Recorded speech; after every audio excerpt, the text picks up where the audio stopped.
এটা মানুষের মনুষ্যত্ববোধ বলে কোনো জিনিস যা আছে সেটার থেকে বহু গভীরে নিয়ে গেছে এটা নিশ্চিহ্ন করার জন্য। মনুষ্যত্ববোধ যেন কারো না থাকে, নৃশংস অবস্থা। প্রতিটি জিনিস যে হয়েছে এখানে যতটাই শুনি অবিশ্বাস্য মনে হয়। এটা কি আমাদেরই জগৎ, এটা কি আমাদেরই সমাজ, আমরা এটা করলাম? এবং যারা নিগৃহীত হয়েছে, যারা এটা শিকার হয়েছে, তারা আমাদের সঙ্গে আছে। তাদের মুখের থেকে শুনলাম কিভাবে হয়েছে। কোনো ব্যাখ্যা নাই। এটা ব্যাখ্যা থাকলে কিছু একটা হলে মানুষ বোঝে যে এটার কারণ ছিল। এটা বিনা কারণে রাস্তা থেকে উঠিয়ে আনার মতো কথা।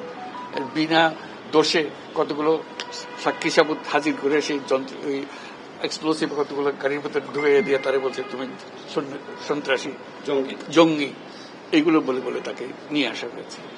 এবং এইরকম ইন্টারোগেশন সেল, এরকম টর্চার সেল, এরকম টর্চার সেল সারা বাংলাদেশ জুড়ে আছে। সেটাও শুনলাম আজকে। আমার ধারণা ছিল যে এটা বোধহয় এখানে আয়নাগর বলতেছি কয়েকটা আছে, এখন শুনতেছি আয়নাগরের বিভিন্ন ভার্সন সারা দেশ জুড়ে আছে।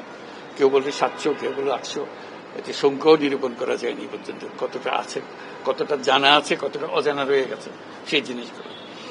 আমরা এমনি শুনি আইয়ামে জাহেলিয়াত বলে একটা কথা আছে। এই গত সরকার এই আইএমএ জাহেলিয়াতকে প্রতিষ্ঠিত করে গেছে সর্বক্ষেত্রে। এটা তার একটা নমুনা। আর আমি কমিশনকে ধন্যবাদ জানাচ্ছি, তারা বহু কষ্ট করেছে।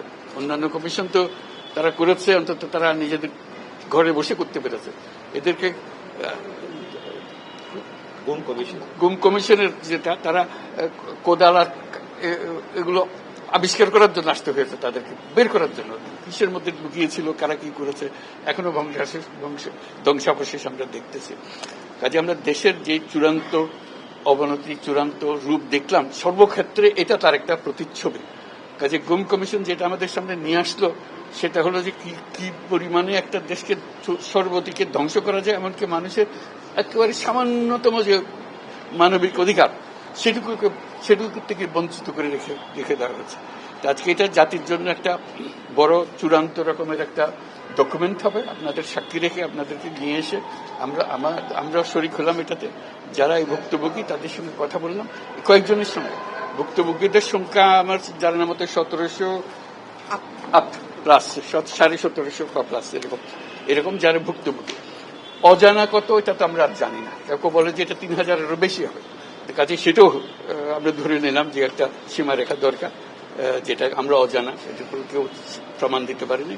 এই যে উদাও হয়ে গেছে, মানুষ নিশ্চিহ্ন হয়ে গেছে, কেউ বলতে পারছে না সে কোথায়।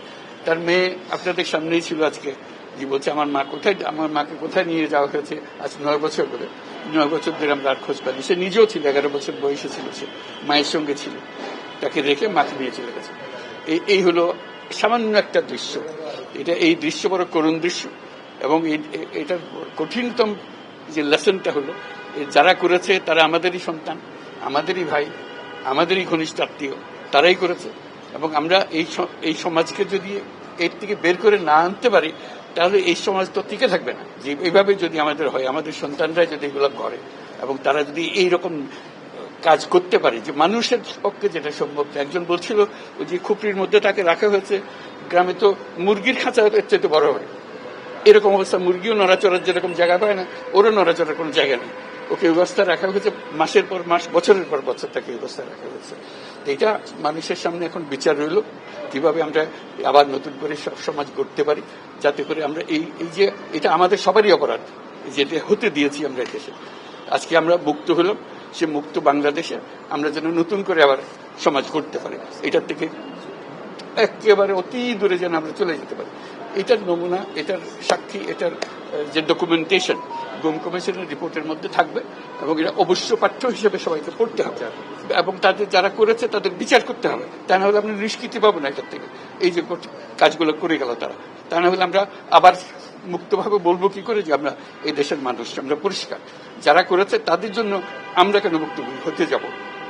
তাদের সে বিচার করবো, জনসাধারণ বলবো যে হ্যাঁ এটা উচিত বিচার হয়েছে, তখন আমরা এটার থেকে মুক্তি পাবো। সেটাই হলো আমাদের আবেদন দেশের সবার কাছে, এই বিচারটা যেন আমরা করে ফেলতে পারি। এইগুলো সব এভিডেন্স যা যা আমরা দেখলাম, এভিডেন্স গুলো সিলগালা করে রাখা হবে যাতে করে কেউ বিনষ্ট করতে না পারে, যখন বিচারের কাছে যেহেতু এটা প্রমাণ হিসেবে ব্যবহার করতে পারে, সেই হিসেবে আমরা থাকি। ক্ষতিপূরণ হিসেবে আমরা দেখি না, আমরা দেখছি যে ন্যায় বিচারটা তার জন্য হয় অতি তাড়াতাড়ি হয়, যে বিচার দীর্ঘসূত্রিতায় করে থাকবে সেই জন্য এটা থেকে নিষ্কৃতি পায়, এটা আমাদের ফার্স্ট প্রেফারেন্স। তারপর দেখা যাবে তাদের কি করা যেতে পারে। তার জীবনটা ফিরিয়ে দিতে পারবো না যে জীবনের মাধ্যমে সে গেছে, অন্তত দেখলে মনে সান্ত্বনা হবে। আমি জায়গাটা দেখে এসেছি। ওই মেয়েটা, যে বাচ্চা মেয়ে যে বলতেছেন আমার মাকে আর দেখতে পেলাম না, কোথায় চলে গেল, আজ পর্যন্ত কেউ খবর দিতে পারলো না সে বেঁচে আছে না মরে গেছে, মরে গেলে কোথায় আছে। The whole existence of this government is because of this, that we don't want to stay in that darkness that has been created around us. So we want to create a new environment, new, as we say, new Bangladesh, as the students have been claiming all the time.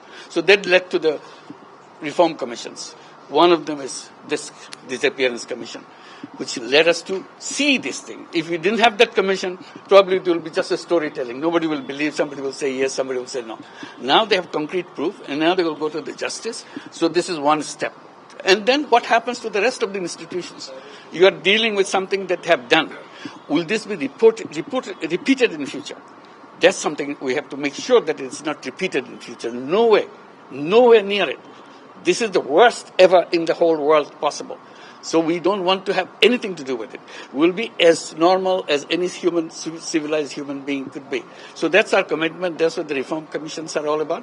And since you asked the question, I'm very grateful to the Commission for taking the trouble. It was not an easy job.